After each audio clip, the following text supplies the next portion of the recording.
السلام عليكم. ألف مبروك النادي الهلال السعودي والذي يمثل المملكة العربية السعودية الآن في نهائي كأس أندية العالم. سيلعب غدا مع ريال مدريد في نهائي بمشيئة الله يبيض الوجه. ألف مبروك للوصول إلى نهائي أندية كأس العالم.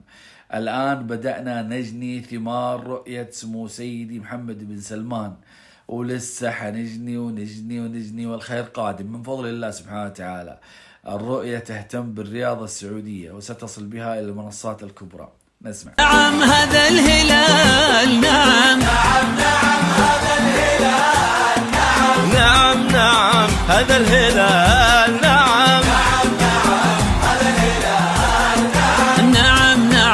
هذا الهلال، نعم.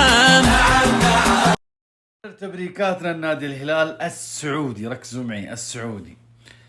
يجب أن يعلم الجميع أن كريستيانو رونالدو ما هو كبير على الدوري السعودي. الدوري السعودي وصل أحد روافده وركائزه إلى نهائي كأس العالم للأندية.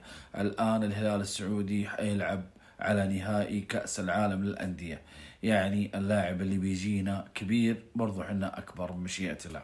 هذا واحد. اثنين، أنا استغربت ردة فعل أحد الإعلاميين من دولة الكويت الشقيقة على والمحبوبة لقلوبنا كلنا، اللي هو عبد العزيز العطية. ردة فعله كانت سيئة جدا وما توقعناها منه. إذا كان عبد العزيز عطية النصر وهو ألد أخصام الهلال ما سوى الحركة هذه. صبحكم الله بالخير ويا اهلا ومرحبا فيكم. صبحكم الله بالخير. ايدي تحكني صراحة، ما ادري ليش. يجب أن يعلم عبد العزيز العطية وجميع الإعلاميين أن الدول العربية إذا وصلت إلى المنصات العالمية يجب أن نقف معها ونتناسى التشجيع والعنصرية الكروية والأندية وما إلى ذلك. يجب أن نقف معها قلبا وقالبا ونفرح لذويها إذا أخذت البطولات.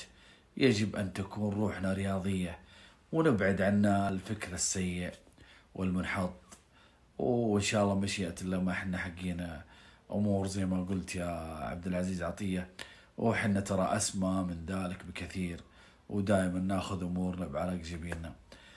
والله يحفظكم ويرعاكم، وتحياتي لدولة الكويت الشقيقة والشعب الكويت الشقيق، ويا ريتك تعتذر يا عبد العزيز.